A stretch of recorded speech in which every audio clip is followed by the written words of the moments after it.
All right, let's get right into it. You see them every day, right? Lining our streets, bordering our fields. But that humble British hedge, it's holding on to some pretty incredible secrets. So today, we're going to peel back the leaves and take a look at this hidden world. So just imagine for a second, what if this green wall, what if it could actually talk? I mean, what kind of stories would it tell? Because, it's not just a fence to keep the dog in or the neighbors out. No, it's so much more than that. The sources we're digging into have this kind of technical term for them, woody linear features. But just think about what that really means. We're talking about living, breathing, historical documents that have seen centuries of change. They're these super complex ecosystems just buzzing with life. And on top of all that, they're actual architectural statements. Yep, statements about power, privacy, and how we see ourselves in nature. Okay, so to really get this story, you gotta meet the main characters. Let's focus on three, let's call them horticultural titans, that have literally shaped the British landscape for hundreds of years. All right, first up, it's a classic showdown. In one corner, you've got Buxus, or Boxwood. Think of it as the formalist, the aristocrat of the hedge world. It grows so slowly, we're talking maybe 20 centimeters a year, and that's what lets you carve it into those super sharp sculptural shapes you see at all the big stately homes. And in the other corner, you've got ligustrum, or privet.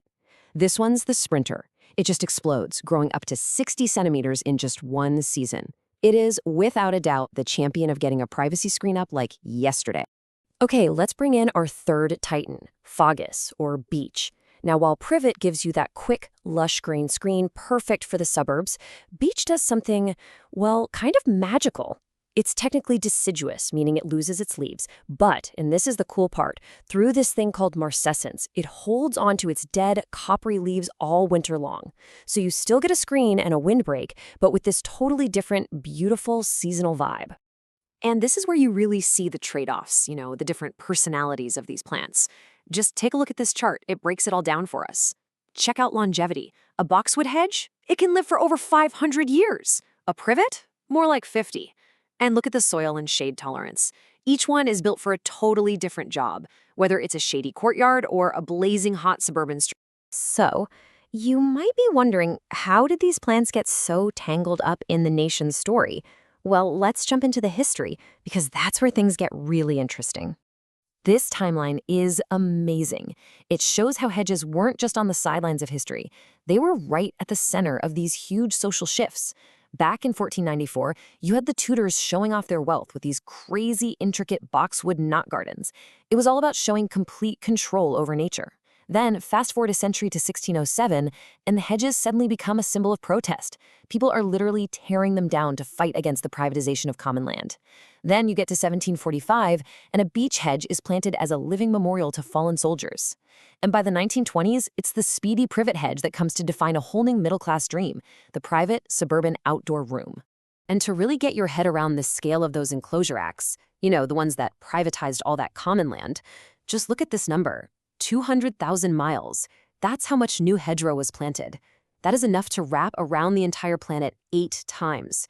This wasn't just a bit of gardening. This was a complete, radical re-engineering of the British countryside. And hey, remember that memorial hedge we mentioned? Well, this is it today, the Micklauer Beech hedge in Scotland. It's a staggering 30 meters. That's 100 feet. Tall. 100 feet. That makes it the tallest hedge on Earth. Just wow. An absolutely monumental piece of living history. Okay, so history is one thing, but what about actually keeping a hedge alive, healthy, and, well, legal? That's a whole other science. So let's get into the nitty-gritty practical side of things. Yeah, owning a hedge these days isn't always a walk in the park.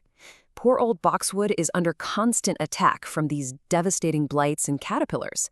And that very human desire for privacy, it can escalate into full-blown hedge wars between neighbors. I'm not kidding. This fight's got so bad that the government actually had to step in and create a law just to deal with them. So, you want to know the secret to a really healthy, full-looking hedge? It all comes down to one crucial bit of know-how. It's called the batter. Here's the deal. You have to prune it so it's wider at the bottom than it is at the top. Kind of like a trapezoid shape. Why? Because that lets sunlight hit the lower branches. If you just shear it straight up and down, the top part will always shade the bottom, And that's when you get that ugly, bare, leggy look that nobody wants.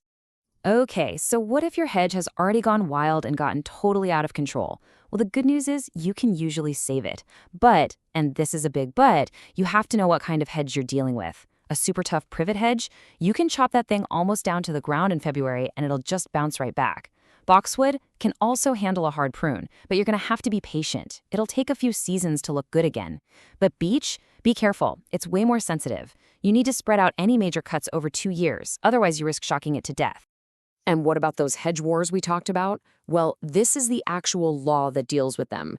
The key thing to understand is the definition of a high hedge.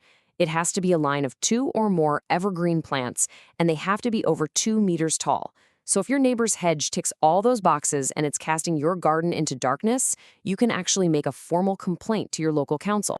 But look, beyond property lines and squabbles with the neighbors, we have to remember that hedges play this absolutely vital role in our ecosystem. They're not just for us. They are a living legacy for everything around them. I love this idea. A healthy hedge is basically a 5-star hotel for wildlife.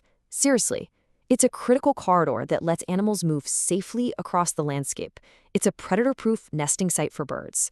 Its flowers are like an all-you-can-eat nectar buffet for bees and butterflies. The berries and nuts it produces in the fall feed birds and small mammals all through the winter. And it provides crucial shelter from wind and cold. It really does it all. So, if we were to design the perfect future-proof hedge, what would it look like? Well, it wouldn't be a wall of just one type of plant. It would be a diverse community, just like you see here.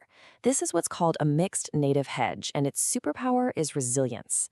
Think about it. If you plant a bunch of different species together and one of them gets hit by some pest or disease, the whole hedge doesn't just collapse. The rest of it keeps on going. There's this quote from the source material that it's perfect. It describes a hedge as being in a state of suspended animation. Isn't that great? By constantly trimming and pruning, we're essentially holding these plants in time, stopping them from ever becoming the massive trees they're destined to be. We're keeping them in the state of permanent functional youth. So next time you're out and you walk past a hedge, I want you to stop and really look at it. Is it one of those formal, centuries-old boxwoods? Is it a quick-growing privet, a relic of that suburban boom? Or maybe it's an ancient, tangled hedgerow full of different species, left over from the enclosures. Go take a look. What story is the hedge outside your window telling?